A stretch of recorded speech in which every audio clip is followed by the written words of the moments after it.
சக்தியுடன் வாழ வேண்டும் என்றால் மூலிகைகளின் பயன்பாடுகளை அறிந்து கொண்டு அவற்றை முறையாக பயன்படுத்த வேண்டும் என்கிறார் டாக்டர் கௌதமன் அவர்கள். நிகழ்ச்சியில் அடுத்த பகுதியாக வரவிருப்பது பல்லாண்டு வாழ்ந்திட. அன்பான கலைஞர் தொலைக்காட்சி நேயர்களுக்கு என்னுடைய இனிமையான காலை வணக்கங்கள். இன்றைக்கி நம்ம பார்க்கக்கூடிய தாவரத்துடைய பெயர் ஆனந்த மூலி அப்படின்னு பேர்.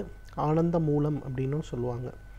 பொதுவாக பார்த்திங்கன்னா குளிர் அதிகமாக இருக்கக்கூடிய பிரதேசங்களில், மலை பிரதேசங்களில், உயரம் அதிகமாக இருக்கக்கூடிய மலைகளில் வளரக்கூடிய ஒரு வகையான செடி வகை தாவரம்னு சொல்லுவோம். அதே போல் அதிவேகமாக தீப்பற்றி எரியக்கூடிய ஒரு தாவரம் இந்த ஆனந்த மூலம். பொதுவாக இன்றைக்கு சத்தீஸ்கரில், அதே போல் உத்தரகாண்டில் ரொம்ப அதிகமாக கிடைக்கக்கூடிய மூலிகைகளில் ஒன்று. மிக அதிகமாக பார்த்திங்கன்னா தேனி, கம்பம் போன்ற இடங்களில் ரொம்ப கலைச்செடியாக கூட இந்த ஆனந்த மூலத்தை நம்ம பார்க்கலாம். இந்த தாவரத்துடைய இலைகள் இன்றைக்கு மருந்துக்கு பயன்படுத்தப்பட்டு வருகிறது. அதுவும் அமெரிக்காவில் பார்த்திங்கன்னா இதுவரை ஆராய்ச்சி செய்யப்பட்டதிலேயே மிக அதிகமாக ஆராய்ச்சி செய்யப்பட்ட ஒரு மூலிகை அப்படின்னு சொல்லிட்டு இந்த ஆனந்த மூலத்தை சொல்லலாம். இன்றைக்கு அமெரிக்காவில், கொலம்பியாவில், அதே போல் கனடாவில் சில இடங்களில் கூட இந்த ஆனந்த மூலம் கிடைக்கிறத நம்ம பார்க்க முடிகிறது.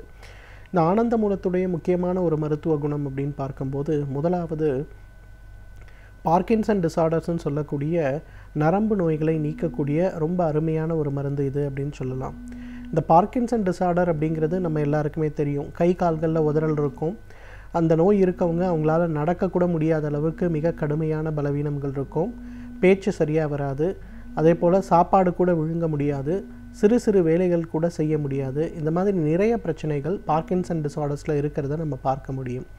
இந்த பார்க்கின்சன் டிசார்டர்ஸ் அப்படிங்கிறது இன்றைக்கு அன்ஃபார்ச்சுனேட்லி 100 ஒருவரை பாதிக்கக்கூடிய அளவுக்கு இந்தியாவில் பார்க்கின்சன் டிசார்டருடைய ஒரு எண்ணிக்கை அதிகமாக இருக்கிறத பார்க்குறோம். மூளையில் இருக்கக்கூடிய டோபமின் அப்படிங்கிற ஒரு கெமிக்கல் சுரப்பது குறைவதுனாலையோ அல்லது நிறுத்தப்படுறதுனாலையோ இந்த பார்க்கின்சன் டிசார்டர் ஏற்படுறதை நம்ம பார்க்குறோம்.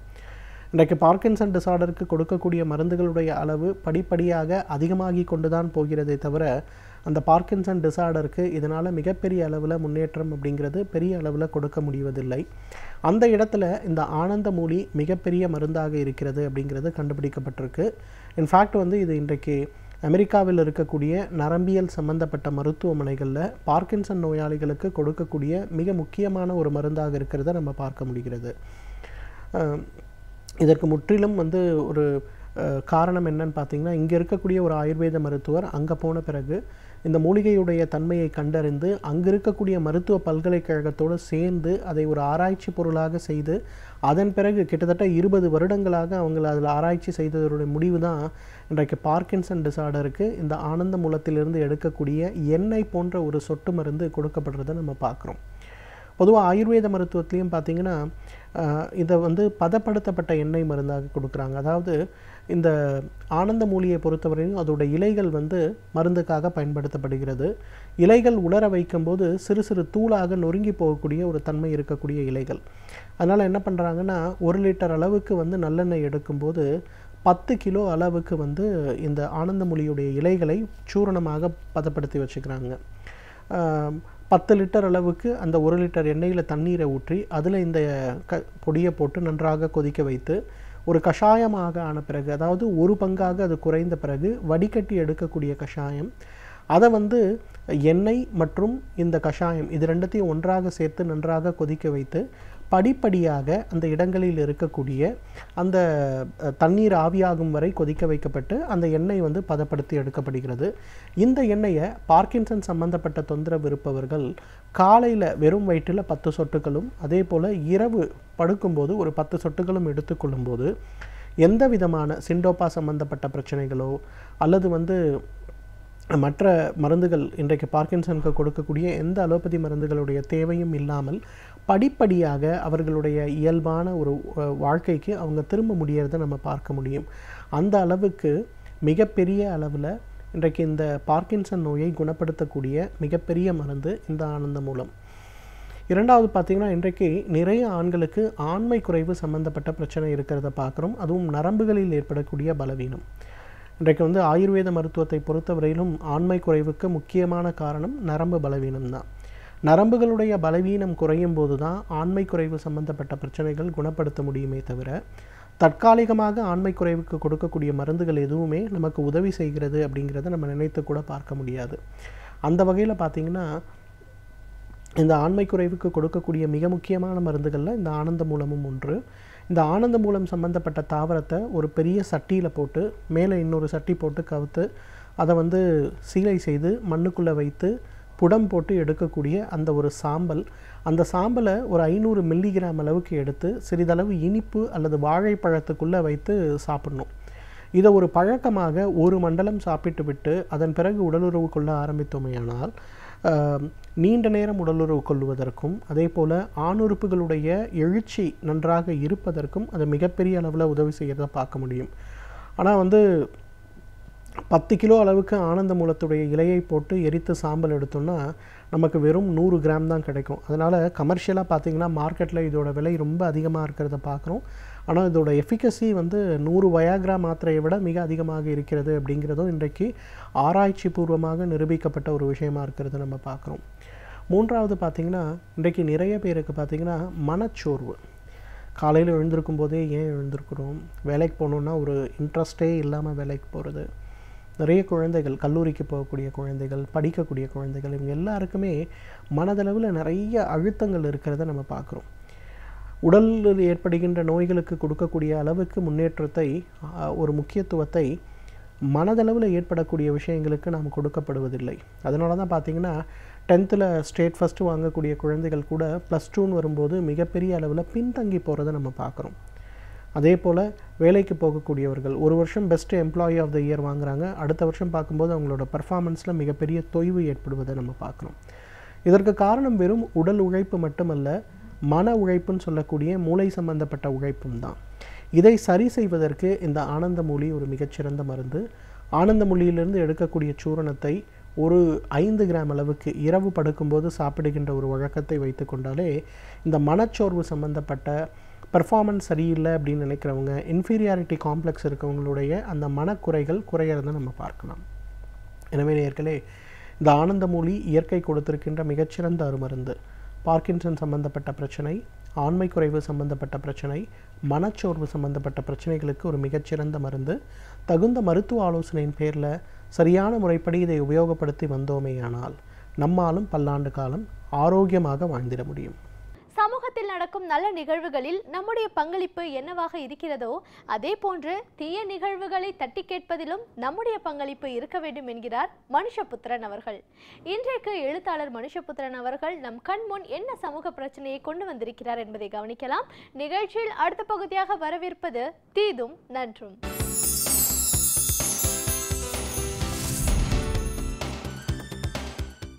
வணக்கம் நண்பர்களே, இன்னும் ஒரு இனிய காலை பொழுதில் தீதும் நன்றும் நிகழ்ச்சியில் உங்களை சந்திப்பதில் மிக்க மகிழ்ச்சி அடைகிறேன். அரசியல் இன்றைக்கு அது ஒரு மிகப்பெரிய நாடக மேடையாக மாறி இருக்கிறது என்று தான் சொல்ல வேண்டும். இன்னும் சொல்லப்போனால் இன்றைக்கு அரசியலில் கேட்கக்கூடிய குரல்கள், பல புதிய முகங்கள், அரசியலுக்காக அவர்கள் முன்வைக்கக்கூடிய வழிமுறைகள், அவர்கள் பேசக்கூடிய பேச்சுக்கள் எல்லாமே உண்மையில் அரசியல் என்பதை எவ்வளவு தூரம் கேலிக்குத்தாக்க முடியுமோ அவ்வளவு தூரம் ஆக்கி கொண்டிருக்கின்றன என்பதை நாம் பார்க்கிறோம். இதை நாம் எப்படி புரிந்து கொள்வது? உண்மையில் அரசியல் ரீதியாக ஒரு மிகப்பெரிய ஒரு வீழ்ச்சி இங்கு ஏற்பட்டு வருகிறதா, அல்லது யார் வேண்டுமானாலும் அரசியலில் உரிமை கோருவதை நாம் ஒரு எந்த விதமான விமர்சனமும் இல்லாமல் ஏற்க முடியுமா என்கிற பல கேள்விகள் இங்கு எழுகின்றன. சமீபத்தில் திராவிட முன்னேற்றக் கழகத்தினுடைய செயல் தலைவர் அவர்கள் அரசியலில் இன்று புதிதாக வரக்கூடியவர்களை பற்றி ஒரு வாக்கியம் சொன்னார். பொதுவாக சொல்லப்பட்ட ஒரு விஷயம், ஒரு கேள்விக்கு பதிலாக, அரசியலில் காகிதப்பூக்கள் மலரலாம், மனம் தராது என்று அவர் மிக அழகாக அவர் அதை குறிப்பிட்டார். இந்த காகிதப்பூக்களாக வரக்கூடியவர்களினுடைய நோக்கம் என்பது என்ன என்பதைத்தான் நாம் இங்கே சிந்திக்க வேண்டும். அவர்கள் பூடகமாக ஏதோ ஒரு கருத்தை சொல்லுகிறார்கள். யாரை எதிர்க்கிறோம் என்று தெரியாமல் எதிர்க்கிறார்கள், அல்லது யாருக்கும் வலிக்காமல் அவர்கள் எதிர்க்கிறார்கள். இந்த அரசியலுக்கு வரக்கூடியவர்கள், அதிலும் முக்கியமாக வேறு துறையில் ஈட்டிய பிரபல்யத்தை வைத்துக்கொண்டு அரசியலுக்கு வரக்கூடியவர்கள், அதை நான் தவறு என்று சொல்லவில்லை. ஆனால் அப்படி வரக்கூடியவர்களுடைய அரசியல் நோக்கம் என்பது என்ன என்பது மிகப்பெரிய குழப்பமாக இருக்கிறது. அவர்கள் ஏன் அரசியலுக்கு வருகிறீர்கள், உங்கள் கொள்கை என்ன என்று கேட்டால் ஒற்றை வரியில் எந்த விதமான புரிதலையும் தராத ஏதேனும் ஒரு பதிலை சொல்கிறார்கள். ஒரு அரசியலுக்கு இது போதுமா? உண்மையில் இந்தியாவில் இன்று இருக்கக்கூடிய அரசியல் இயக்கங்கள், கட்சிகள், இவற்றையெல்லாம் நீங்கள் எடுத்து பாருங்கள். அவற்றுக்கு பின்னால் வெறும் வரலாறு மட்டும் இருக்கவில்லை, கோட்பாடுகள் இருக்கின்றன. சித்தாந்தங்கள் இருக்கின்றன, கொள்கைகள் இருக்கின்றன, வழிமுறைகள் இருக்கின்றன. திராவிட இயக்கத்தை எடுத்துக்கொண்டால் சமூக நீதி, மாநில சுயாட்சி போன்ற பல விஷயங்கள் இன்றைக்கு அதனுடைய அடிப்படை கோட்பாடுகளாக இருக்கின்றன. அதன் அடிப்படையில் தான் அது தொடர்ந்து திராவிட இயக்க ஆட்சிகள் இங்கே நடைபெற்று வந்திருக்கின்றன. இடதுசாரிகளுக்கு ஒரு கொள்கை இருக்கிறது. அது தொழிலாளர்களுடைய உரிமை, விவசாயிகளுடைய உரிமை போன்றவற்றை முன்னிலைப்படுத்துவது, அல்லது ஒரு தனியார் மயமாக்களுக்கு எதிராக போராடுவது, இப்படியான பல கொள்கைகளை முன்வைத்து அவர்கள் களம் காண்கிறார்கள். அதே போல் காங்கிரஸிற்கு ஒரு கொள்கை இருக்கிறது. பாஜகவிற்கு நாம் ஏற்க முடியாவிட்டாலும் கூட அவர்களுக்கென ஒரு வழிமுறை இருக்கிறது. இப்படி பல மாநில கட்சிகள், அவர்களுக்கு ஆம் ஆத்மி இருக்கிறது என்றால் அவர்களுக்கு ஊழல் எதிர்ப்பிலிருந்து தொடங்கி பல்வேறு விதமான விஷயங்கள் தொடர்பாக சில செயல் திட்டங்கள் இருக்கின்றன. நிறைய போராட்டங்களை நடத்தி அதன் அடிப்படையில் அவர்கள் இந்த அரசியல் களத்திற்கு வருகிறார்கள். வருகிற போது யாரும் இன்றைக்கு முதலமைச்சர் பதவியை கொடுங்கள் என்று கேட்டுக்கொண்டு எவரும் அரசியல் களத்திற்கு வருவதில்லை. அல்லது என்னை முதலமைச்சராக்குங்கள், நான் உங்களை எல்லாம் நன்றாக பார்த்துக்கொள்கிறேன், உங்களுடைய வாழ்க்கையை மாற்றி விடுகிறேன் என்று யாரும் சொல்வதில்லை. மாறாக இந்த கொள்கைக்கு வாக்களியுங்கள், நாங்கள் இவர்களுக்கெல்லாம் எதிராக நிற்கிறோம் என்று அவர்கள் ஒரு முழக்கத்தை வைக்கிறார்கள். ஆனால் இன்றைக்கு தமிழ்நாட்டில் புதிதாக அரசியலுக்கு வரக்கூடிய யாருக்கும் அவர்கள் யார் என்று அவர்களுக்கே தெரியவில்லை. இன்னொன்று, அவருடைய எதிரிகள் யார் என்றும் அவர்களுக்கு தெரியவில்லை. எல்லோரோடும் போய் சமரசமாக பேசுகிறார்கள். பிறகு தான் மாற்று என்கிறார்கள். அந்த மாற்று என்பதனுடைய அர்த்தம் என்ன? அந்த மாற்று அரசியலினுடைய அர்த்தம் என்பது என்ன? எதுவுமே இல்லை. எதிலிருந்து எதை நோக்கிய மாற்று? இதை பற்றி அவர்களிடம் ஏதாவது ஒரு கொள்கை சார்ந்த முடிவுகள் இருக்கிறதா? மாறாக எனக்கு ஒரு பிரபல்யம் இருக்கிறது, அந்த பிரபல்யத்தின் அடிப்படையில் எனக்கு வாக்களியுங்கள். இதுதான் அவர்களுடைய நோக்கமாக இருக்கிறது, கோரிக்கையாக இருக்கிறது. ஏன் பிரபல்யத்திற்கு நாம் வாக்களிக்க வேண்டும்? பிரபல்யம் என்பது ஒரு மாநில நிர்வாகத்தை எப்படி தீர்மானிக்கும்? ஒரு மாநிலத்தினுடைய கட்சி கட்டமைப்பை அதை எப்படி தீர்மானிக்கும்? ஒரு புதிய அரசியல் கட்சிக்கான அடித்தளத்தை அது எப்படி உருவாக்கும்? இது மிக முக்கியமான கேள்வி. இன்னொன்று, சினிமா போன்ற துறைகளில் ஈட்டிய புகழை இங்கு அவர்கள் ஒரு அரசியல் இயக்கமாக மாற்ற முயற்சிக்கிற போது அதில் ஒரு மிகப்பெரிய ஒரு சிக்கலான ஒரு பிரச்சனை இருப்பதை நான் பார்க்கிறேன். அது என்னவென்றால், இன்றைக்கு சினிமா ரசிகர் மன்றங்களாக இருக்கக்கூடியவர்கள் அவர்கள் பெரும்பாலும் அவர்கள் ஒரு கேளிக்கை கலாச்சாரத்தை கொண்டாடக்கூடியவர்களாக, பல சமயங்களில் இந்த கேளிக்கை கலாச்சாரத்தினுடைய ஒரு நேரடியான ஒரு பிம்பங்களாக அவர்கள் இருக்கிறார்கள். எம்ஜிஆர் அப்படித்தான் தன்னுடைய ரசிகர் மன்றங்களை ஒரு அரசியல் இயக்கமாக மாற்றினார். அதற்கு பின்னால் என்ன நடந்தது?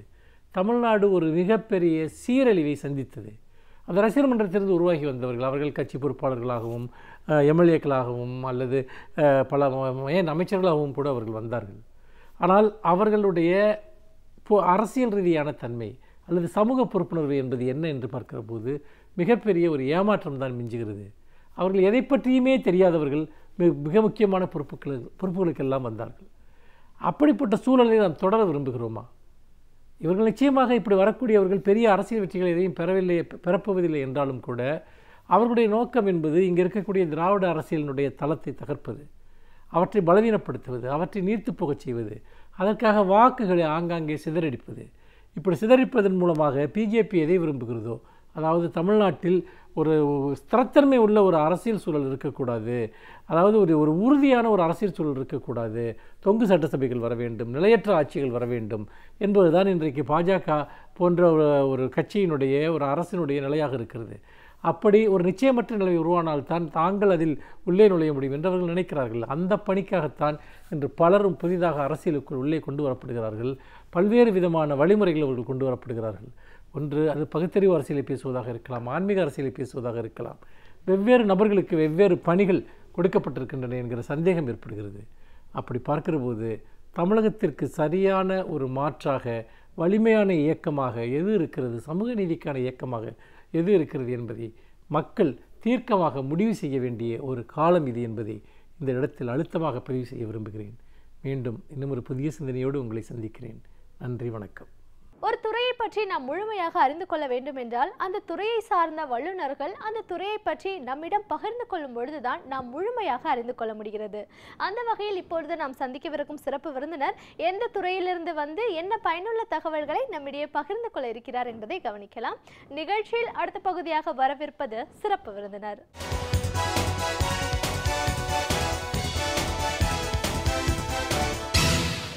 வணக்கம் நேயர்களே, விடியலேவா நிகழ்ச்சியின் சிறப்பு விருந்தினருக்கான நேரம் இது. இன்றைய சிறப்பு விருந்தினர் தமிழறிஞர், பேராசிரியர் மறைமலை இலக்குவனார்.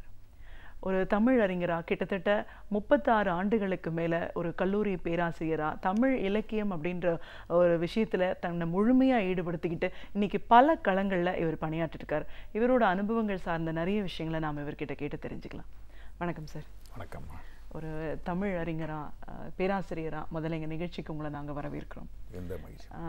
உங்களை மறைமலை இலக்குவனார் அப்படின்னு நம்ம சொல்லும் போதே உங்கள் பேருக்கான அடையாளங்களை பற்றி பேசினா கூட இந்த அரை மணி நேரம் நம்மளுக்கு போகாது. உங்கள் தந்தை அவர்கள் தமிழுக்கு ஆற்றிய பணிகள் அப்படின்னு சொல்லும்போது ஏராளம், அதனால் பலனடைந்தவங்க பல பேருக்கு பல விஷயங்கள் ஆய்வாக அவருடைய பணிகள் இருந்திருக்கிறத நம்ம பார்க்குறோம். நீங்களும் ஒரு பேராசிரியராக 30 ஆண்டுகளுக்கு மேலே, அதுலேயும் 6 ஆண்டுகளுக்கு மேலே வெளிநாடுகளில் போய் நிறைய செயல்களில் உங்களை ஈடுபடுத்திட்டு இருக்கீங்க. இப்பவும் இந்த வலைத்தளங்களில் உங்களோட பணிகள் இருக்குது, மொழிபெயர்ப்பில் இருக்குது, தமிழ் பயிற்றுவித்தல் இப்படின்னு தமிழ் சார்ந்த இலக்கியம் சார்ந்த பல நிலைகளில் உங்களோட பணிகளை இன்னைக்கு வரைக்கும் நீங்கள் தொடர்ந்துட்டு இருக்கீங்கன்னும் போது இது சார்ந்த நிறைய விஷயங்களையும், தமிழ் மிகவும் தொன்மையான மொழி அப்படின்னு நம்ம சொல்லும் போது நம்மளோட இலக்கியங்களோட சிறப்புகள் என்ன, ஒரு மொழிபெயர்ப்பாளராக இன்னும் பல விஷயங்களை நம்ம மொழிபெயர்ப்பு பண்ணாமல் இருக்கோம் அப்படிங்கிற ஒரு ஆதங்கமும் இருக்கும் இல்லையா? இது எல்லாத்தையுமே இன்னைக்கு இந்த நிகழ்ச்சியில் நம்ம முழுமையாக பேச போகிறோம். இதோட எல்லாத்துக்கும் முத்தாய்ப்பா முதல்ல உங்கள் தந்தை அவர்களை பற்றி சொல்லுங்க. கண்டிப்பாக இன்னைக்கு இருக்கிற தலைமுறையினருக்கு நம்ம சொல்ல வேண்டிய அவசியத்தில் இருக்கும். என்னுடைய தந்தையார் பேராசிரியர் இலக்குவனார் ஒரு புறநானூற்று தமிழ் வீரத்தினுடைய வடிவம் என்று சொன்னால் மிகையாகாது. எழுச்சி மிக்க அந்த நெடிய உருவம், கடலெங்கே தமிழ் நலம், அங்கெல்லாம் தலையிட்டு கிளர்ச்சி செய்க என்ற பாரதிதாசனுடைய அந்த அறைகூலுக்கு ஏற்ற வகையிலே மாணவ பருவத்திலிருந்தே செயற்பட்டவர். அதாவது அவர் படிக்கும் பொழுது அவருடைய முதல்வராகவும் ஆசிரியராகவும் இருந்தவர் பீசா சுப்பிரமணிய சாஸ்திரியார். அவர் வடமொழி தமிழ் இரண்டிலும் புலமை மிக்கவர், வடமொழியிலும் மிக அளவு கடந்த புலமை உடையவர். தொல்காப்பியத்தில் இருப்பதெல்லாம் பாணனிடமிருந்து வந்தது என்று சொல்லுவாராம் வகுப்பிலே. அப்பொழுதே ஆசிரியரோடு அவர் வாதிட்டு, இல்லை இல்லை இப்படி இருக்கலாம், அப்படி இருக்கலாம், தமிழிலிருந்து தான் போயிருக்க வேண்டும், அப்படி இருக்காது என்றெல்லாம் ஆசிரியரே மறித்து கேள்வி கேட்கின்ற மாணவராக தொடங்கியவர் தமது 63வது வயதிலே இறக்கும் வரை தமது வாழ்க்கையை ஒரு போர்க்களமாக, தமிழ் உரிமை போர்க்களமாக ஆக்கி கொண்டவர். தொல்காப்பியத்தை ஆங்கிலத்திலே மொழிபெயர்த்தார். அந்த ஆங்கில மொழிபெயர்ப்பை அறிஞர் அண்ணா அவர்கள் அமெரிக்கா சென்ற பொழுது 14 பல்கலைக்கழகத்திற்கு கொடுத்தார்கள். போப்பாண்டவரை சந்தித்த பொழுது தந்தையாருடைய தொல்காப்பிய ஆங்கில மொழிபெயர்ப்பை அண்ணா அவர்கள் கொடுத்தார்கள். பேராசிரியர் இலக்குவனார் கல்லூரி பணிக்கு வருவதற்கு முன்னதாக திருவாரூர் நாட்டாண்மை கழக உயர்நிலைப் பள்ளியில் இருந்த பொழுது அவருடைய மாணாக்கர், நம் அனைவரின் போற்றுதலுக்கு உரிய கலைஞர் அவர்கள், நெஞ்சுக்கு நீதி என்ற வாழ்க்கை வரலாற்றிலே பேராசிரியர் இலக்குவனார் எனக்கு தமிழ் மட்டும் கற்றுக் கொடுக்கவில்லை, தன்மான உணர்வை கற்றுக் கொடுத்தார் என்று கலைஞர் குறிப்பிட்டிருக்கிறார். நெல்லையிலே இந்து கல்லூரியை என்னுடைய தந்தையார் பணியாற்றிய பொழுது தோழர் நல்லக்கண்ணு அவர்கள் பிஓஎல் மாணவராக, அவரிடம் தமிழ் பயின்றவர். எல்லோரும் பிரசன்சார் எஸ்ஆர் ஆதிர் என்று சொல்லிக் கொண்டிருந்த பொழுது உளன் ஐயா என்று சொல்ல வேண்டும் என்ற பழக்கத்தை தமிழ்நாட்டிலே முதலாக உருவாக்கியவர் என்னுடைய ஆசான் இலக்குவனார் தான் என்று நல்லக்கண்ணு குறிப்பிட்டார். அந்த வகையிலே பல பெருந்தகைகளை உருவாக்கிய என்னுடைய தந்தையாரை பற்றி ஒருவேளை பேச தொடங்கினால் மணிக்கணக்காக ஆகிவிடும். அவருடைய அந்த அந்த எழுச்சிக்கு, அந்த வீரத்திற்கு உண்மையிலே ஒரு வீர வணக்கம் செலுத்தி தொடங்குவது பொருத்தமாக இருக்கும். நிச்சயமா சார். உங்களுடைய பணிகள், உங்களுடைய ஆரம்பம் தொடக்கமே வீட்டிலேயே ஒரு ஆசானோட உங்களுடைய பயிற்சி களம் ஆரம்பிச்சிருக்கு அப்படின்னும் போது இன்றைக்கு வரைக்கும் தமிழ் தொண்டை நீங்கள் சிறப்பாக செஞ்சிட்ருக்கீங்க அப்படின்ற முறையில் தமிழுக்கான விஷயங்கள் தேடல் அப்படின்னு பார்க்கும்போது நிறைய நிலைகளில் உங்களை நீங்கள் ஈடுபடுத்திட்டு இருக்கீங்க. இன்றைக்கி முதல்ல பயிற்றுவிக்கணும் அப்படின்னு சொல்லும்போது வெளிநாடுகளில் போய் அந்த அனுபவங்கள் நிறைய இருக்குது. வலைத்தளங்கள்லையும் உங்களோட பணி, மொழிபெயர்ப்பு அப்படின்றீங்க, இன்னும் நிறைய பேர் இதில் முழுமையாக வரணும் அப்படின்ற ஒரு எதிர்பார்ப்புமே எனக்கே நிறைய இருக்கு. நிறைய நம்மளோட இலக்கியங்கள் சார்ந்த விஷயங்கள் இன்னும் மொழிபெயர்ப்புல வரலையோ அப்படின்ற ஒரு ஆதங்கமும் இருக்கு. நீங்க அந்த பணியும் செஞ்சுட்டு இருக்கீங்க அப்படின்னும் போது உங்களுடைய இந்த களப்பணிகள் சார்ந்த விஷயங்களை பேசுவோம். களப்பணியை மிகச் சுருக்கமாக 3 வகைப்படுத்தி விடலாம். ஒன்று மொழிபெயர்ப்பு, அடுத்தது உலகெங்கும் சென்று தமிழ் பயிற்றுவித்தல், அதற்கடுத்தது இணையதள பணி. இந்த உலகெங்கும் சென்று தமிழ் பயிற்றுவித்தல் என்கின்ற அந்த ஆசை இருந்தாலும் நான் பணிபுரிந்து கொண்டிருந்த பொழுதே 1987ஆம் ஆண்டு அமெரிக்காவிலே யூட்டா மாநிலத்தில் இருக்கிற பிரிகாம் யங் பல்கலைக்கழகத்திலே ஒரு மொழியியல் தொடர்பான விருந்தியர் பொழிவுக்கு சென்றேன். அப்பொழுது அங்கே அமெரிக்காவிலே இருந்த தமிழ் இயல் துறைகள் அல்லது தமிழ் துறைகள் அங்கே இருந்த ஒரு சில பல்கலைக்கழகங்கள் சென்று பார்க்கின்ற ஆவலோடு நானே சென்று பார்த்தேன். நான் அழைக்கப்பட்டது பிரிகாம் யங் பல்கலைக்கழகத்திற்காக. வறுமொழியிலே காக்குஷின் பல்கலைக்கழகம் என்று டோக்கியோவில் அமைந்த பல்கலைக்கழகத்திலே சுசுமு ஓனோ என்ற அறிஞர் தமிழுக்கும் ஜப்பானிய மொழிக்கும் நிறைய தொடர்பு உண்டு என்று கண்டுபிடித்து சொன்னார். அறிஞர் பொர்க்கோ அவர்களாலே அவர் அறிமுகப்படுத்தப்பட்டார் தமிழ் உலகுக்கு. அவர் அழைத்த காரணத்தாலே அந்த காக்குஷின் பல்கலைக்கழகம் சென்று ஒரு 15 நாள் அவரோடு இந்த தமிழுக்கும் ஜப்பானுக்கும் இடையிலான அந்த ஒற்றுமை வேற்றுமைகளை பற்றிய அந்த கலந்துரையாடலை கலந்து கொள்கின்ற வாய்ப்பு கிடைத்தது. அதற்கு பிறகு கலிஃபோர்னியா பல்கலைக்கழகத்திலே 97ஆம் ஆண்டு தமிழியல் இருக்கை, இப்படி ஹார்வர்டிலே தொடங்கப் போகிறார்கள். அதுபோல் கலிஃபோர்னியா பல்கலைக்கழகத்திலே தமிழியல் இருக்கை தொடங்கப்பட்ட பொழுது முதல் சிறப்பு வருகை பேராசிரியராக பணியாற்றுகின்ற வாய்ப்பு கிடைத்தது. ஓராண்டு காலம் அங்கே பணியாற்றி மாணாக்கர்கள் உருவாக்கின நல்வாய்ப்பு கிடைத்தது. 2004-2005 கல்வியாண்டிலே நான் ஓய்வு பெற்ற பிறகு பல பல்கலைக்கழகங்கள் சென்றேன். அது குறிப்பிடத்தக்க பணி என்னவென்றால், மகாத்மா காந்தி கல்வி நிறுவனத்திலே இருக்கின்ற மொரீஷியஸில் இருக்கின்ற மகாத்மா காந்தி கல்வி நிறுவனம், அங்கே விருந்தியர் பொழிவுக்கு திருக்குறளை பற்றி உரையாற்ற சென்று அங்கே இருக்கின்ற பேராசிரியர் அனைவருக்கும் வலைப்பு எவ்வாறு உருவாக்குவது என்ற பயிற்சி, இந்திய மொழித்துறை பேராசிரியர் அனைவருக்கும் அந்த பயிற்சி வழங்கின வாய்ப்பு கிடைத்தது. அதே போல் சிங்கப்பூர் சிம் பல்கலைக்கழகத்திலே சென்ற ஆண்டு வரை தொடர்ந்து ஒரு 5 ஆண்டு காலம் ஒரு சிறப்பு வருகை விரிவுரையாளராக பணியாற்றுகின்ற வாய்ப்பு கிடைத்தது. அதேபோல் மலாயா பல்கலைக்கழகம், அவர் சிங்கப்பூரிலே தேசிய பல்கலைக்கழகம் என்று பல பல்கலைக்கழகம், அமெரிக்காவிலே சிறுபான்மையினருக்காக முதலாக தொடங்கப்பட்ட பல்கலைக்கழகம், 2 ஊர்களுக்கு நடுவில் இருந்த காரணத்தால் வின்ஸ்டன் செலம் என்ற 2 ஊருக்கு நடுவில் இருந்த காரணத்தால் வின்ஸ்டன் செலம் ஸ்டேட் யூனிவர்சிட்டி என்று அழைக்கப்பட்ட அந்த பல்கலைக்கழகத்திற்கு அந்த போர்ச்சுகீசிய பேராசிரியர் அழைப்பின் பெயரில் அங்கே சென்றேன். அதேபோல் நார்த் கரோலினா யூனிவர்சிட்டி என்ற வடகரோலினா பல்கலைக்கழகத்திற்கு செப்பலில் என்ற இடத்துல அங்கேயும் சென்றிருக்கின்றேன். அது பட்டியல் பெரிதாக விரிக்க வேண்டாம். வெளிநாடுகளிலே வாய்ப்பு கிடைத்த பொழுதெல்லாம் சென்று அங்கே தமிழே அறியாதவர்களுக்கு, தமிழ்நாட்டையே தெரியாதவர்களுக்கு தமிழை பற்றியது ஒரு சிறு துளி, என் சிற்றறிவு கெட்டிய சில செய்திகளை ஒரு சிறு துளி பரிமாறிக்கொள்கின்ற வாய்ப்பு கிடைத்தது. அது மிக பெரும் பேரு. மொழிபெயர்ப்பு என்று வரும்பொழுது நான் ஓய்வு பெற்ற பிறகுதான் இந்த பணியில் மிக முனைப்பாக ஈடுபட்டேன். நாள்தோறும் ஒரு 4 கவிதைகளாவது மொழியாக்கம் செய்ய வேண்டும். மரபு கவிதைகளை, பாரதிதாசன் மரபு கவிதைகள் மொழிபெயர்க்க யாரும் இல்லை. எனவே எனக்கு போட்டி இல்லாத களம். ஆக 4 மொழிபெயர்ப்பு செய்து இணையத்தில் ஏற்றுவது என்ற வழக்கத்தை மேற்கொண்டேன். பின்னாலே அந்தந்த கவிஞருக்கு வலைப்பூவாகவே மாற்றி பிளாக் என்று சொல்கின்றோமே, ஈரோடு தமிழ் நண்பன் .blogspot.com என்று சென்றால் அவரை பற்றி மிகப்பெரிய வலைப்பூ இருக்கும். அதை ஒருவர் பார்த்து வியந்து சொன்னார், தமிழன்பன் பேப்லோ நெருடாவை பெரிதும் போற்றுவார், பேப்லோ நெருடாவுக்காக அமைந்திருந்த தளம் போலவே இதுவும் அமைந்திருக்கிறது என்று பார்த்து பாராட்டி இருக்கின்றார் அந்த தளத்திலேயே. அதில் வாமு சேதுராமன், சவுந்தரா கைலாசம், எல்லா கவிஞர்களும், வைரமுத்து, அப்துல் ரஹ்மான் எல்லாருக்காகவும் அந்த மொழியாக்கத்தை தொடர்ந்து செய்தேன். அதன் விளைவாக சிங்கப்பூரில் லீ குவான் யூ அவருக்கு 90வது ஆண்டு நிறைவடைந்த பொழுது அவருக்கு பல்வேறு நாடுகளிலிருந்து கவிஞரிடம் கவிதைகளை வாங்கி தொகுத்து வெளியிடுவது முடிவு செய்தார்கள். சிங்கப்பூர் தமிழ் எழுத்தாளர் கழகம் எல்லாரிடம் வாங்கி ஆகிவிட்டது. இது லீ குவான் யூ படிக்க வேண்டுமே, ஆங்கில மொழியாக்க வேண்டுமே என்பது கடைசியில் தான் தெரிகின்றது.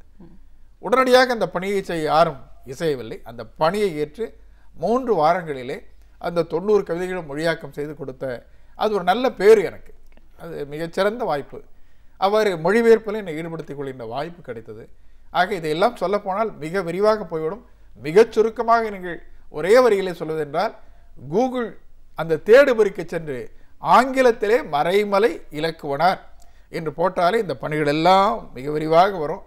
ஆக அதற்கு மேலே நான் சொல்வதற்கு கண்டிப்பாக சார்.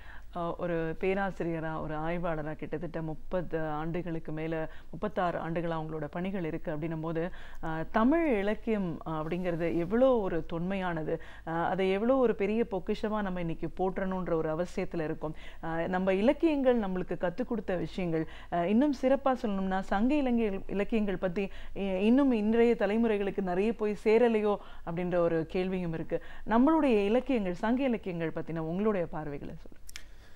சங்க இலக்கியத்தை பற்றி மிக பறக்க பேச வேண்டிய காலகட்டம் இது. கலைஞர் அவர்கள் தமது அயரா முயற்சியாலே தமிழுக்கு செம்மொழி என்ற தகுநிலை உருவாக வேண்டும் என்று போராடி சோனியா அவர்களும் கலைஞரோடு இணைந்த காரணத்தாலே 2004 நமக்கு செம்மொழி தகுநிலை கிடைத்தது. இந்த தகுநிலை கண்டு சிலருக்கு பொறுக்கவில்லை. தமிழன் மொழி செம்மொழியா என்று அவர்களுக்கு ஒரு அழுக்காரே ஏற்பட்டது என்று சொல்லலாம்.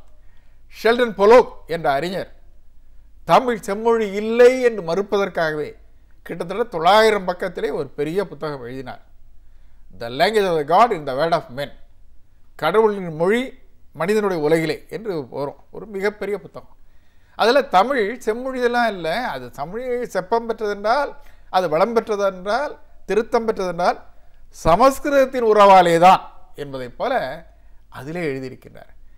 அதுபோல் ஹெர்மன் டீக்கன் என்ற ஒரு ஸ்லாவிக் அறிஞர், அவர் என்ன எழுதினார் என்றால், சங்க இலக்கியம் எல்லாம் ஒன்றும் பெரிய செய்தியே இல்லை. ஒரு பாண்டிய மன்னன் வடமொழி இலக்கியங்கள் எல்லாம் பார்த்தான், அவற்றை பற்றியெல்லாம் கேள்விப்பட்டான், இவ்வளவு இலக்கியங்கள் தமிழிலே இல்லையே என்ற ஒரு சீற்றம் ஏற்பட்டது. புலவர்களை அழைத்து, புலவர்களே என்ன செய்கிறீர்களோ தெரியாது, எல்லோரும் ஓடி போங்கள், வடமொழியில் இருப்பதை போல காப்பியங்களை ஏற்றி கொண்டு வாருங்கள் என்று கட்டளையிட்டான். அப்படி கட்டளையிட்ட காரணத்தாலே ஒரு சில குறுகிய நாட்களிலேயே எல்லாரும் மாற்றி மாற்றி பல கவிதைகள் எழுதி கொண்டு வந்து கொடுத்தார்கள். அதுதான் சங்க இலக்கியம் என்பதைப் போல ஹெர்மன் டீக்கன் ஒரு ஆய்வை செய்தார். இதெல்லாம் செம்மொழி என்ற தகுநிலை ஏற்பட்டதை பொறுக்காமல் செய்தது. ஆனால் இவற்றை எல்லாம் விடுத்துவிட்டு நீங்கள் சொன்னதைப் போல சங்க இலக்கியத்திலே வேறு எந்த தேடலும் இல்லாமல் சங்க இலக்கியத்தினுடைய அந்த சுவை என்கின்ற அந்த ஒன்றை மட்டும் கருதி சங்க இலக்கியத்திலே மொழிகினால் அந்த சங்க இலக்கியமே நம்முடைய தமிழின் அந்த செம்மொழி தகுநிலையும் தமிழின் சிறப்பையும் செழுமையையும் செப்பத்தையும் உயர்வையும் தனித்தன்மையும் சங்க இலக்கியமே காட்டும். நம்ம சங்க இலக்கியங்கள்னு சொல்லும்போது எந்த நம்ம குறிப்பிட்டு சொல்லக்கூடிய படைப்புகள் அது மக்களோட வாழ்க்கையோட அன்றாட வாழ்க்கையில எந்த அளவுக்கு ஒத்துப்போய் இருந்துச்சு? சங்க இலக்கியம் என்பது 10 பாட்டு 8 தொகை 14 மேற்கணக்கு என்று சொல்கின்றார்கள். அந்த சங்க இலக்கியத்தில் மிக அதிகமாக புறநானூறு என்னுடைய உள்ளத்தை கவர்ந்த ஒரு இலக்கிய படைப்பு. ஏனென்றால் தமிழர்களுடைய வீரம், கொடைச்சிறப்பு, ஆற்றல், கல்வி, பயணம் போன்ற அனைத்து செய்திகளும் புறநானூற்றில் நாம் எளிமையாக காண முடியும். இந்த புறநானூற்றிலே புலவர்கள் பாடிய பாடல்களை கூட புறநானூறா என்ன அது, புலவர்களெல்லாம் பொருள் வாங்கி கொண்டு அரசனை போற்றி விட்டார்களே என்பது போல சொல்கின்றார்கள். அப்படி இல்லை, பொருள் வாங்கி கொண்டு போற்றுவதற்காக பாட நாங்கள் வரவில்லை என்று பல புலவர்களை வெளிப்படையாக சொல்கின்றார்கள். பசிக்கும் வாரே பாரமும் இளமே என்று சொல்கின்றார். நாங்கள் பசிக்காக உன்னிடம் வரவில்லை, எங்களுக்கு மிகப்பெரிய சுமை ஒன்றும் இல்லை, நாங்கள் சொல்லுவதென்றால் உண்மையைத்தான் சொல்லுவோம் என்று அழுத்தந்திருத்தமாக சங்க புலவர்கள் சொன்னார்கள். அந்த புறநானூற்றிலே ஜார்ஜ் ஹார்ட் அவர்கள் முதலாக ஆங்கிலத்திலே மிகச்செம்மையான மொழியாக்கத்தை கொண்டு வந்தார். அவர் கூறுகின்றார், வடமொழியிலே உபநிடதங்கள் நிறைய இருக்கின்றன, இந்த உபநிடதங்கள் கூட திராவிட அரசர்களின் கொடை என்று பலர் கருதுகின்றார்கள். அது எப்படியோ இருந்தாலும் தமிழிலே எழுதப்பட்ட உபநிடதம் என்று புறநானூற்றை சொல்லலாம் என்கின்றார். ஏனென்றால் மானமும் வீரமும் தமிழனின் இன்றியமைய கடப்பாடான விழுமியங்கள். மானத்தை போற்ற வேண்டும், மானத்தை போற்ற இயலாவிட்டால் உயிர் துறக்க வேண்டும். வள்ளுவர் சொன்னார்ல மிகச் சிறப்பாக 2 வரிகளே சொன்னாரே, மயிர் நீப்பின் வாழா கவரிமானையார் உயிர் நீப்பர் மானம் வரின். அந்த பரிமொழி சொல்ற மானம் கெடவரின், மானத்திற்கு இழுக்கு ஏற்பட்டால் தண்ணீரை கேட்கின்றான் ஒரு அரசன், தழைப்பட்ட அரசன், சிறையிலே இருக்கின்ற அரசன். அந்த தண்ணீரை உடனடியாக கொடுக்காமல் கொஞ்சம் காலந்தாழ்த்து கொடுத்தாரலாம். அந்த காலந்தாழ்த்து கொடுத்த காரணத்தாலே நாகை போல என்னை சுற்றிலும் சங்கீரியால் பிணைத்து வாழ்கின்ற இந்த வாழ்க்கை நான் வாழ்வது என்பது என்னுடைய பிறப்புக்கு இழுக்கு என்று இடர்படு ஞமலியின் தொடர்படுத்து இரி. ஆக ஒரு ஞமலி நாயை போல வாழ்வது வாழ்க்கையா? நம்முடைய தமிழ் வீரம் எத்தகையது? குழவி இறப்பினும் ஊந்தடி பிறப்பினும் ஆளன்றென்று வாளில் தப்பார். குழந்தை, சில குழந்தைகள் பிறக்கும் பொழுது ஸ்டில் பார்ன் பேபிஸ் அப்படி பிறக்கும், சிலது ஒரு சதை பிண்டமாக கூட வரும். அப்படி வந்தால் கூட என்ன செய்வார்களாம், வாளாலை கீறித்தான் அடக்கம் செய்வார்கள். ஆக வீரமரணம், வெற்றி அல்லது வீரமரணம் என்பது தமிழ் மரபு. ஆனால் நான் போர்க்களத்திலே தோற்று இந்த சிறை வாழ்வதை காட்டிலும் இந்த தண்ணீரை குடிக்காமல் இறப்பது மேல் என்று அந்த மன்னன் வீரத்தோடு மான உணர்வோடு அவன் கருதி இருக்கின்றான் என்றால் அவனுடைய அந்த வீரத்தை, அந்த மானத்தை இன்றளவும் நாம் போற்றுகின்றோமே. இது நமக்கு தன்மானத்தை கற்றுக் கொடுக்கவில்லையா? தன்மானம் இல்லாமல் அடுத்தவர்கள் கால்களில் விழுந்து அடுத்தவர்களை பணிந்து கெஞ்சி அப்படி ஒரு வாழ்க்கை வாழ்வது தேவையா என்ற அந்த மன்னனுடைய அறைகோல் இன்றைக்கு நமக்கு பொருத்தமாக இல்லையா? இன்றைக்கு மானம் போற்றுகின்ற அந்த பண்பு தமிழிடம் இல்லாமல் போய்விட்டதே. புறநானூறுகளில் தமிழுடைய இலக்கியம் இல்லையோ என்று கூட சில சமயங்களில் நமக்கு என்ன தோன்றுகின்றது. ஆக தமிழனை இன்றைக்கு தட்டி எழுப்புவதற்கு புறநானூறு மிகச்சிறந்த படைப்பு என்று கருதுகின்றேன். புறநானூற்றை படிக்கும் பொழுது நாம் அதை ஒரு வாழ்வியல் இலக்கியமாக கருதி படுத்துமையானால், அதை பகிர்ந்து கொண்டமையானால் அது ஒரு எழுச்சியை ஏற்படுத்தும். தொடக்கத்திலே அப்படித்தான் திரைப்படங்களிலே புறநானூற்று பாடல்களை எல்லாம் ஓரங்க நாடகமாக கலைஞர் அவர்கள் ஓரங்க நாடகமாக மாற்றி அந்த புறநானூற்று பாடலின் மூலமாக தமிழருக்கு எழுச்சி ஊட்டுமாறு செய்தார். அதுபோல மீண்டும் ஒரு எழுச்சியும் வளர்ச்சியும் ஏற்படுமையானால் புறநானூறு இன்றைய தமிழர் வாழ்க்கைக்கு ஒரு சிறந்த வழிகாட்டியாக இருக்கும். தமிழர்களோட வாழ்க்கை அப்படின்னு பார்க்கும்போது எந்த அளவுக்கு ஒரு புரிதலோட ஒரு நாகரிக வளர்ச்சியோட அன்னைக்கு இருந்திருக்காங்க அப்படின்னு பல படைப்புகள் மூலமாக நமக்கு தெரியுது. வாழ்க்கையை அகம்புறம் அப்படின்னு பிரித்த அந்த பண்பு, அந்த வாழ்ந்த இடங்களையே இந்த திணை வகதியாக அவங்க பிரித்து வாழ்ந்த வாழ்க்கை முறை, இந்த மாதிரியான வாழ்வியல் சார்ந்த பல விஷயங்கள் நம்மளோட சங்க இலக்கியங்களோட சொல்லப்பட்டிருக்கிறதே நம்ம பார்க்குறோம் இல்லைங்களா? மிகச்சிறப்பாக சொன்னீர்கள். அகம், காதல், அக இலக்கியம்தான் பெரும்பான்மை. சங்க இலக்கியம் தான் அகம்தான் பெரும்பான்மை. அகநானூறு, நற்றிணை, குறுந்தொகை இந்த அக இலக்கியங்களாக பெரும்பான்மை. அகம் என்று உள்ளத்துக்குள்ளே நிகழ்கின்ற ஆண்டும் புறத்தே பகிர்ந்து கொள்ள முடியாமல் உள்ளத்துள்ளே தோன்றுகின்ற உணர்ச்சியை அகம் என்று கூறுகிறார்கள் என்றாரே. இந்த காதலை தமிழன் சொன்னதை போல இவ்வளவு நுண்மையாக யாரும் சொன்னதே இல்லை. காதலில் ஏற்படுகிற ஊடலை கூட ஊடல், புலவி, துணி என் அதில் 3 வகைப்படுத்தினார்கள். அந்த காதலை சொல்லும் பொழுது கூட வள்ளுவர் சொல்வார், மலரினும் மெல்லுது காமம். அந்த காதலினுடைய இந்த மென்மை தன்மை, காதலினுடைய நுண்மை தன்மை நம்முடைய அக இலக்கியத்திலே, அதுவும் குறுந்தொகையில் மிகச் சுருக்கமாக ஒரு 5 அடிகளில் காதலை சொல்லுகின்ற அந்த நிலை. காதல் என்றால் என்ன என்று கேள்வி கேட்கின்றான் ஒருவன். காதல் என்றால் என்ன? காமம் காமம் என்ப காமம் அணங்கும் பிணியும் அன்றே. காதல் என்பது அணங்கா. அணங்கு என்றால் என்ன? தீண்டி வருத்துகின்ற தெய்வப்பெண். ஆக அப்படி தீண்டி வருத்துகின்ற தேவதையா? இல்லை. பிணி, பிணி என்றால் நோய். நோயா? இல்லை. காதல் நோயும் இல்லை, தீண்டி வருத்தும் தேவதையும் இல்லை. அப்புறம் என்ன? முற்றா இளம்புல் மூதா தைவந்தாங்கு விருந்தோ காமம் பெருந்தோளாயே. என்னையா காதல்? முற்றா இளம்புல் மூதா தைவந்தாங்கு விருந்தோ காமம். விருந்து என்றால் புதுமை. காதல் என்பது ஒரு புதுமையான ஒன்று. அந்த புதுமைக்கு எடுத்துக்காட்டு சொல்ல வேண்டும் என்றால், முற்றாத அரும்பிய புல்லை பற்கள் இல்லாத கிழட்டு பசு அந்த புல்லை கரிக்கவும் மாட்டாமல் அப்படியே அது தை வருதல், அப்படி மெல்ல அப்படி தடை வருதலை போல காதல் புதுமையானது என்று அந்த புலவன் சொல்லி செல்கின்றான். என்னுடைய ஆசிரியர் துரையரங்கனார் இதற்கு வேறு ஒரு உரை சொல்வார். மூதா என்றால் முதுமையான கிழட்டு பசு என்று மரபு கருதி சொல்லிவிட்டார்கள். அந்த பொருள் மட்டும் கொள்ளாதீர்கள். மூதா என்றால் இந்திரகோப பூச்சி. சிறிய வயதிலே வெல்வெட்டு பூச்சி என்று பார்க்கின்றோமே, இந்த தீப்பெட்டிலெல்லாம் அடைத்து கொடுக்காப்புளி இலையெல்லாம் போட்டிருப்போம். அந்த வெல்வெட்டு பூச்சி அந்த பசும் புல்வெளி, அப்பொழுதுதான் அரும்பிய பசும் புல்வெளியிலே வெல்வெட்டு பூச்சி அப்படியே படர்ந்து இருக்கும். அது கண்கொள்ளா காட்சி. பெனோரமிக்சின் என்று ஆங்கிலத்தில் சொல்லுகின்றார்களே, கண்கொள்ளா விருந்தியர் காட்சி. அந்த கண்கொள்ளா விருந்தியர் காட்சி போன்று காதல் என்பது புதுமையான ஒன்று என்று அந்த புலவர் சொல்லுகின்றார். இதில் பார்க்க வேண்டியது, காதல் ஒரு நுண்மையான செய்தி. காதலை விளக்க முடியாது. உளவியல் வல்லுநர்கள் ஆயிரக்கணக்கான விளக்கத்தை காதலுக்கு கொடுத்திருக்கின்றார்கள். ஆனால் எதுவுமே காதலுக்கு கிட்டே வரவில்லை. காதலித்துத்தான் பார்க்க வேண்டும். காதல் என்பதை யாரும் விளக்க முடியாது யாருக்கும். அந்த காதலை, அந்த நுண்மையான அந்த வாழ்வியல் விழுமியத்தை ஒரு உருவக காட்சியை கொண்டு அந்த புலவன் நமக்கு விவரிக்க விளக்குவதற்கு முயல்கின்றார். இதுதான் தமிழன் காதலை எவ்வளவு நுண்மையாக கருதினான் என்பதற்கு உரிய எடுத்துக்காட்டு. காதல் என்பது இல்லறத்திற்கு களவு, கற்புக்கு கொண்டு சேர்க்க வேண்டும். காதல் என்பது இல்லறத்தின் வாயில். இல்லறம் நல்லறமாக சிறக்க வேண்டும். நல்லறமாக சிறக்கும் பொழுது விட்டு கொடுக்கின்ற பண்பு வேண்டும். இன்றைக்கு இது இல்லாதனால்தான் பல மனமுறிவு ஏற்படுகின்றன. ஒன்றன் கூறாடை உடுப்பவரை ஆயினும் ஒன்றினார் வாழ்க்கையே வாழ்க்கை. ஒரு துணியை பாதியாக வெட்டி ஆளுக்கு பாதியாக உடுத்தால் கூட மனம் ஒன்றி வாழ்வதுதான் வாழ்க்கை என்பதை அவர் மிகச் சிறப்பாக சொல்லியிருக்கின்றார்கள்.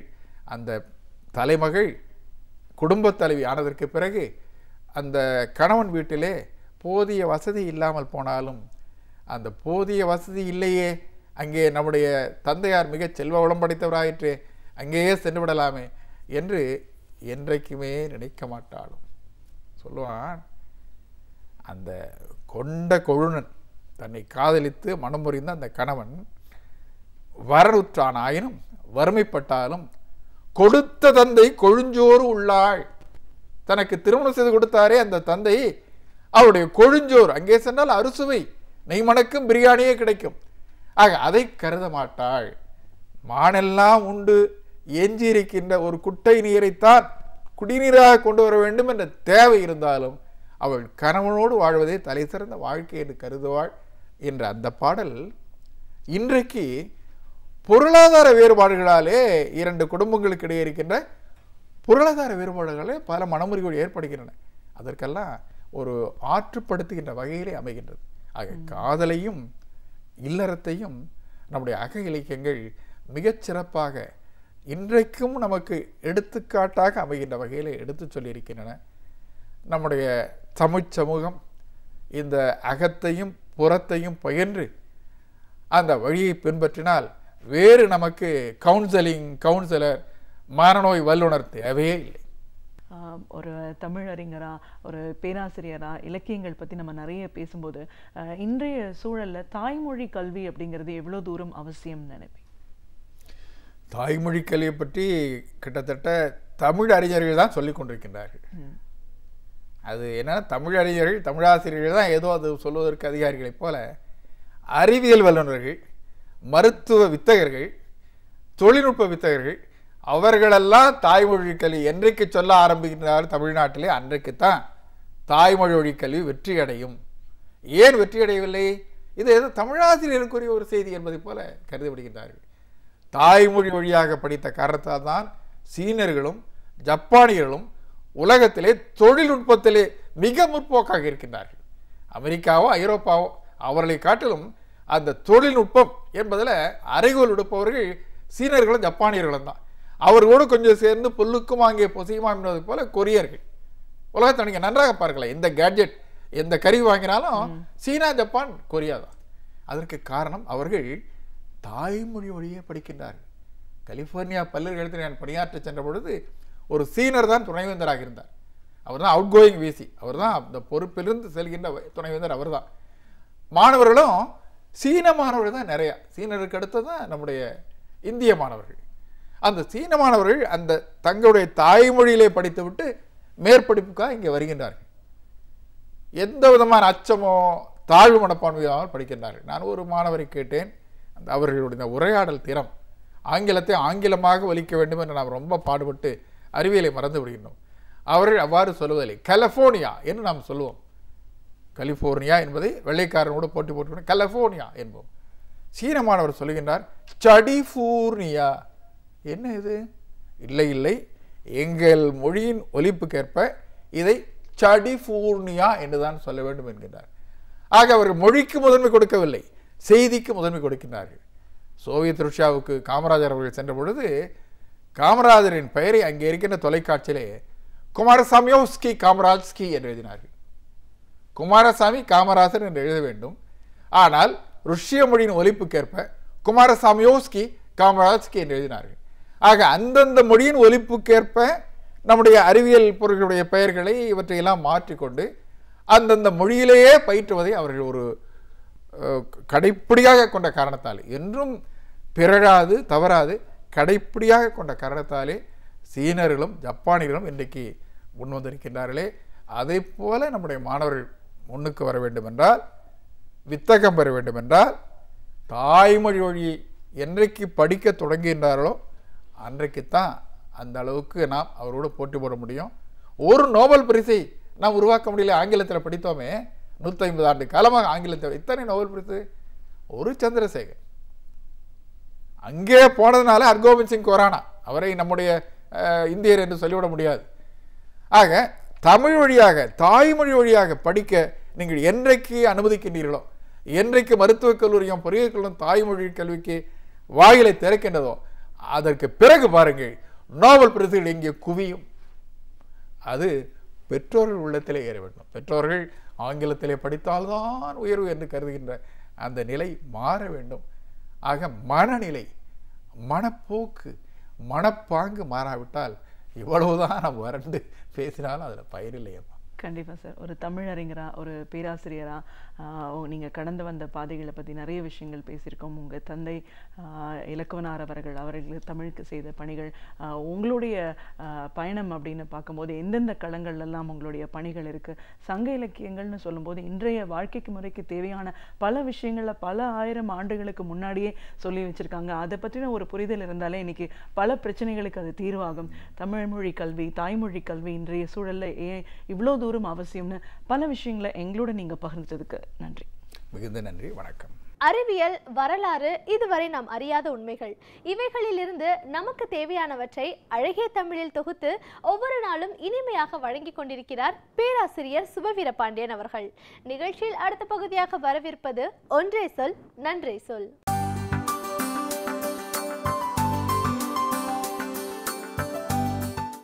அனைவருக்கும் என் அன்பு வணக்கம். பிப்ரவரி மாத இடையில் ஒரு 10-15 நாட்களுக்குள் ஈரோடு மாவட்டம் திண்டல் என்கிற ஊரில் ஒரு பெரிய யாகம் நிகழ்ந்திருக்கிறது. அந்த யாகம் பற்றிய பல்வேறு எதிர்முரணான தகவல்கள் வந்து கொண்டிருக்கின்றன. யாகம் நடப்பதில் யாருக்கு என்ன சிக்கல்? யாகம் என்பது வெறும் நெருப்பு வளர்த்து மந்திரம் சொல்லிவிட்டு கலைந்து போவதல்ல. அந்த நெருப்புக்குள் எவற்றையெல்லாம் போடுகிறார்கள் என்பது ஒரு மிகப்பெரிய செய்தி. இது காலகாலமாக நடந்து கொண்டிருக்கிறது. இந்த திண்டல் என்கிற அந்த ஊரில் ஏஇடி என்கிற ஒரு பள்ளிக்கூடத்தில் இந்த யாகம் ஒரு மிகப்பெரிய அளவில் நடந்திருக்கிறது. அந்த யாகத்தில் நூற்றுக்கணக்கான மந்திரம் சொல்லுகிறவர்கள் கலந்து கொண்டிருக்கிறார்கள்.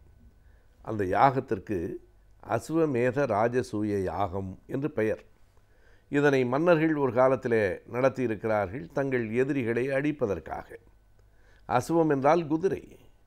ஒரு குதிரையை அவிழ்த்து விட்டதற்கு பிறகு அந்த குதிரை எங்கேயெல்லாம் ஓடி திரும்புகிறதோ அது வரையில் மொத்த இடமும் இந்த மன்னனுக்கு உரியது. எங்காவது போகிற வழியில் எந்த ஒரு குறுநில மன்னனாவது அந்த குதிரையை தடுத்தால் அந்த மன்னன் மீது இவன் போர் தொடுத்து போய் அந்த நாட்டையும் கைப்பற்றி கொள்ளுவான். பிறகு அவ்வளவு தூரம் ஓடி வந்ததே குதிரை, அதற்கு என்ன பரிசு என்று கேட்டால் அப்படியே உயிரோடு முழுமையாக அந்த குதிரையை நெருப்பில் போட்டு எரித்து விடுவார்கள்.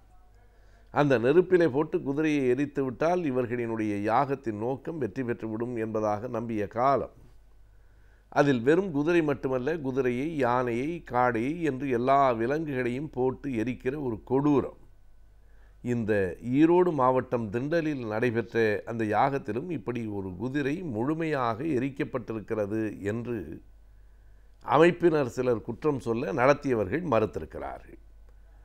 இதுதான் இன்றைக்கு இருக்கிற பிரச்சனை. எதற்காக அந்த யாகம் நடத்தப்பட்டிருக்கிறது?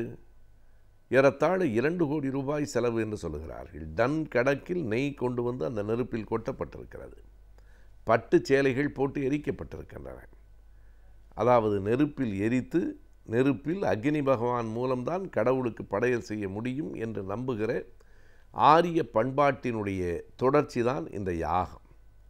தமிழர்களை பொறுத்தளவு நெருப்பை வணங்கியதும் இல்லை, நெருப்பில் போட்டு எதனையும் எரித்ததும் இல்லை. நீரை கொண்டுதான் வழிபாட்டை நடத்தியிருக்கிறார்கள். நீரையும் நீரில் நனைந்த மலரையும் கொண்டுதான். இந்த நெருப்பில் எரிக்கிற பழக்கம் என்பதே வெறும் விலங்குகளை மட்டுமல்ல, இறந்ததற்கு பிறகு மனித உடல்களை எரிக்கிற பழக்கமும் கூட ஆரிய பண்பாட்டின் தொடர்ச்சியாக கிபி 9ஆம் நூற்றாண்டுக்கு பிறகுதான் பார்க்கப்படுகிறது. அதற்கு முன்பு தமிழர்களினுடைய பழைய பண்பாட்டின் அடிப்படையில் புதைப்பது தான் இறந்ததற்கு பிறகு.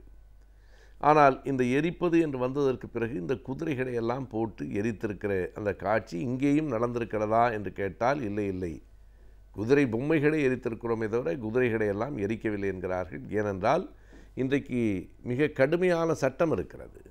உயிரோடு ஒரு விலங்கை அப்படி எரித்தால் அது கடுமையான தண்டனைக்கு உரியது. சிலர் சொல்கிறார்கள், சிலர் மறுக்கிறார்கள். உண்மையில் ஒரு சிபிஐ விசாரணை இதற்கு தேவைப்படுகிறது. எல்லாம் இருக்கட்டும், எதற்காக எரித்திருக்கிறார்கள்? நாம் இன்னொன்றை எண்ணி பார்க்க வேண்டும். நாம் நெய்யை மாட்டிலிருந்து பாலை கறந்து அதிலிருந்து தயிராக்கி வெண்ணெய் எடுத்து நெய் எடுத்து அதனை உருவாக்குகிறோம். பட்டு சேலையை நாளெல்லாம் நெய்து கொண்டிருக்கிறோம். நாம் உருவாக்குகிற எல்லாவற்றையும் தூக்கி அவர்கள் நெருப்பிலே போட்டு கொண்டிருக்கிறார்கள். இதுதான் இரண்டு பண்பாட்டுக்கும் இடையில் இருக்கிற பெரிய முரண்பாடு. நம்முடைய தமிழர் பண்பாடு, திராவிட பண்பாடு என்பது ஆக்குகிற பண்பாடு. ஆரிய பண்பாடு என்பது அழிக்கிற பண்பாடு. நெருப்பில் போட்டு அழித்தார்களே, எதற்காக? ஒவ்வொரு யாகத்திற்கும் ஒரு நோக்கம் உண்டு. இது எதிரிகளை அழிப்பதற்காக. அதுதான் இந்த யாகத்தின் நோக்கம். அப்படி யார் அந்த யாகத்தை நடத்தினார்கள்? யாகத்தை நடத்தியவர்களையே தமிழகத்தினுடைய புகழ்பெற்ற வார இதழினுடைய இணையதளம் ஒன்று எல்லோரையும் சந்தித்து பேட்டி எடுத்து அனைத்தையும் வெளிப்படுத்தி இருக்கிறது. அந்த பள்ளியினுடைய தலைமை ஆசிரியர், அந்த பள்ளியிலே ஒரு கடை வைத்திருக்கிறவர், இதனை எதிர்க்கிறவர்கள், இதனை செய்தவர்கள் என்று எல்லோரிடத்திலும் பேட்டி எடுத்து அவை காணொளி காட்சிகளாக இன்றைக்கு நம்மிடத்திலே வலம் வந்து கொண்டிருக்கின்றன. அந்த பள்ளி தலைமை ஆசிரியர் சொல்லியிருக்கிறார், அப்படி யாகம் நடந்தது உண்மைதான், ஆனால் அங்கே குதிரையை எரித்தார்களா என்று எனக்கு தெரியாது. குதிரையை எரிக்கவில்லை என்று அவர் சொல்லவில்லை, எரித்தார்கள் என்றும் சொல்லவில்லை, எனக்கு தெரியாது என்றுதான் அங்கே கடை வைத்திருக்கிறவரும் சொல்லியிருக்கிறார். அதனை நடத்தியவர்களையே போய் கேட்டிருக்கிறார்கள். பாரதிய ஜனதா கட்சியினுடைய விவசாய அணியினர் தான் அதனை நடத்தியிருக்கிறார்கள். அவர்களை போய் கேட்கிற போது, இல்லை இல்லை, இவர்கள் பொய் சொல்லுகிறார்கள், நாங்கள் யாகம் நடத்தியது உண்மை, யாகத்திலே நெய்யை கொட்டியிருக்கிறோம், பட்டு சேலையை போட்டிருக்கிறோம், விலங்குகளைப் போல பொம்மைகளை போட்டிருக்கிறோம், விலங்குகளை எரிக்கவில்லை என்று சொல்லியிருக்கிறார்கள். விசாரணை செய்தால்தான் தெரியும். சரி, எதற்காக யாகம் நடத்தினீர்கள் என்று கேட்கிற போது ஒருவர் வெளிப்படையாகவே சொல்லியிருக்கிறார், இந்த யாகம் நடத்தினால் எங்கள் எதிரிகள் அழிந்து போவார்கள், தமிழகத்தில் திராவிட கட்சிகளை அழிக்க வேண்டும் என்பதற்காகத்தான் யாகம் நடத்தினோம். அந்த பேட்டியே அப்படியே இருக்கிறது. ஓ, இவர்கள் மக்களை திரட்டி கருத்துக்களை பரப்பி தேர்தலில் பங்கேற்று எதிர்க்கட்சியை அழிப்பதை விட யாகம் நடத்தி அழித்து விடலாம் என்று நினைக்கிறார்கள். எனவே திராவிட கட்சிகளை அழிக்க வேண்டும் என்பதற்காக நடத்தப்பட்ட யாகம். அதற்காகத்தான் நாங்கள் அந்த திராவிட கட்சியின் பிதாமகன் என்று கருதப்படுகிற பெரியார் பிறந்த அந்த மாவட்டத்திலேயே போய் அதை நடத்தி இருக்கிறோம் என்று சொல்லியிருக்கிறார்கள். இவ்வளவு எளிதாக இருக்குமானால் இரண்டு நாடுகளுக்கு இடையில் போர் கூட தேவைப்படாது. இந்த நாட்டுக்கும் அந்த நாட்டுக்கும் இடையில் போர் வருகிற போது யாகம் நடத்தியே அந்த நாட்டை அழித்து விட முடியும். இப்படியெல்லாம் நடக்க முடியும் என்று அறிவியல் உலகத்தில் அவர்கள் நம்புகிறார்கள். அது ஒரு பக்கம். ஆனால் விலங்குகளை வதை செய்யக்கூடாது என்கிற சட்டம் என்ன ஆயிற்று? அது பற்றிய விசாரணை எங்கே? நம்முடைய பாரம்பரியமான சல்லிக்கட்டு விளையாட்டை நடத்துவதற்கு கூட விலங்குகளை துன்புறுத்துகிறீர்கள் என்று சொல்லி நீதிமன்றத்திற்கு போன பீட்டா என்கிற அமைப்பு இப்போது எங்கே போயிற்று? இப்படி நடந்ததா இல்லையா என்று விசாரிக்க வேண்டாமா? நடந்திருந்தால் தண்டிக்க வேண்டாமா? விலங்குகளை எரிப்பது எப்படி நியாயம்? இப்படி பல கேள்விகள் இருக்கின்றன. இன்னொரு பக்கத்தில் யாகம் வெற்றிகரமாக முடிந்து விட்டது, அப்படியானால் திராவிட கட்சிகள் அழிந்து போய்விடுமா என்று கேட்டால் நமக்கு ஒரு பழைய நிகழ்வு நினைவுக்கு வருகிறது. தந்தை பெரியார் அவர்கள் 1924 வைக்கம் போராட்டத்திலே கலந்து கொண்டார். அந்த மன்னர் அந்த போராட்டத்தை எப்படியாவது நிறுத்த வேண்டும் என்று நினைத்தார். நிறுத்த முடியவில்லை. கடைசியாக அவர் கை கொண்ட வழி என்ன என்றால், இப்படி எதிரியை கொல்வதற்கான ஒரு யாகத்தை அவர் நடத்தினார். அந்த யாகம் நடந்து முடிகிற போது பெரியார் இறந்து போய்விடுவார் என்று அந்த மன்னர் அன்றைக்கு நம்பினார். ஆனால் என்ன நடந்ததென்றால், யாகம் நடந்து முடிந்தபோது யாகம் நடத்திய மன்னர் இறந்து போய்விட்டார். எனவே சில நேரங்களில் நம்பிக்கைகள் இப்படி எதிர்மறையாகவும் பயனை தந்திருக்கின்றன என்பதையும் நாம் பழைய வரலாற்றிலிருந்து பார்க்கிறோம். இது பயனை தருகிறதா இல்லையா என்பதல்ல நமக்கு சிக்கல். ஒரு பள்ளிக்கூட வளாகத்தில் இவ்வளவு நெய்யையும் பட்டு சேலைகளையும் விலங்குகள் இல்லை என்று வைத்துக்கொண்டால் கூட நம் மக்களின் உழைப்பையெல்லாம் நெருப்பிலே கொட்டுவது எப்படி சரியானது என்று தமிழகம் கேள்வி கேட்க வேண்டாமா? கேட்கும். தற்போது பரவி வரும் நோய்களை பற்றியும் அவற்றை தடுக்கும் முறைகள், அவற்றிற்கான சிகிச்சை முறைகளை பற்றி ஒவ்வொரு வாரமும் நாம் அறிந்து வருகிறோம். அந்த வகையில் இன்றைக்கும் சில தகவல்களை தெரிந்து கொள்ளலாம். நிகழ்ச்சியில் அடுத்த பகுதியாக வரவிருப்பது ஆலோசனை நேரத்தில் மருத்துவம்.